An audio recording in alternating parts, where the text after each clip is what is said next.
Sa ilalim ng riles ng tren, sa anino ng pagunlad, may mga buhay na naiiwan.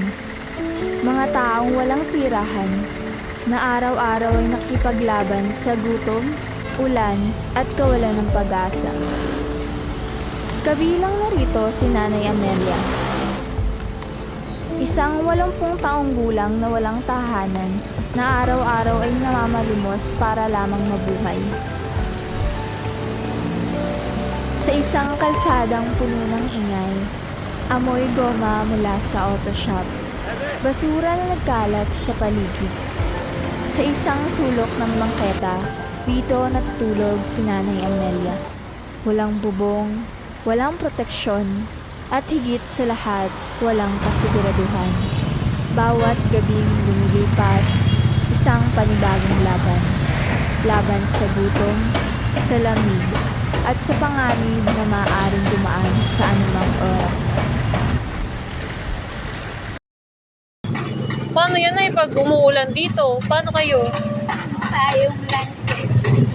Payong. Eto po. Itong payong nyo na ito. Opo. Ako, ang hirap. Hindi ba bumabaha dito? Bumabaha po. Malaking baha. O paano yan eh? Wala kayong kasama, tas bumabaha rin dito. Ayon kay Nanay Amelia, gamit ang kanyang perang nakokolekta sa panlilimos, nakakabili siya ng kanin at sabaw na siyang magiging laman ng kanyang sikmura sa buong araw. 50 pesos kada araw. Sa 50 pesos, ano pong nabibili nyo doon? Kanin po. Saka may kasama na ulam.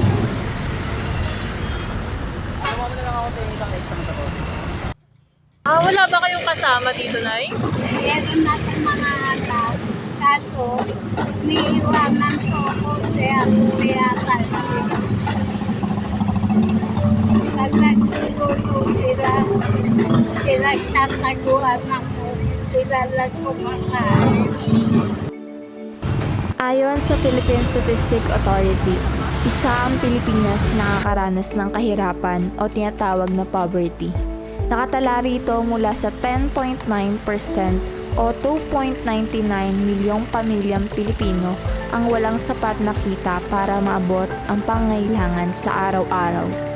Ito ay pagbaba ng kahirapan sa buong bansa kumpara noong taong 2021 na may 18.1%. Hindi kailangan maging mayaman para tumulong.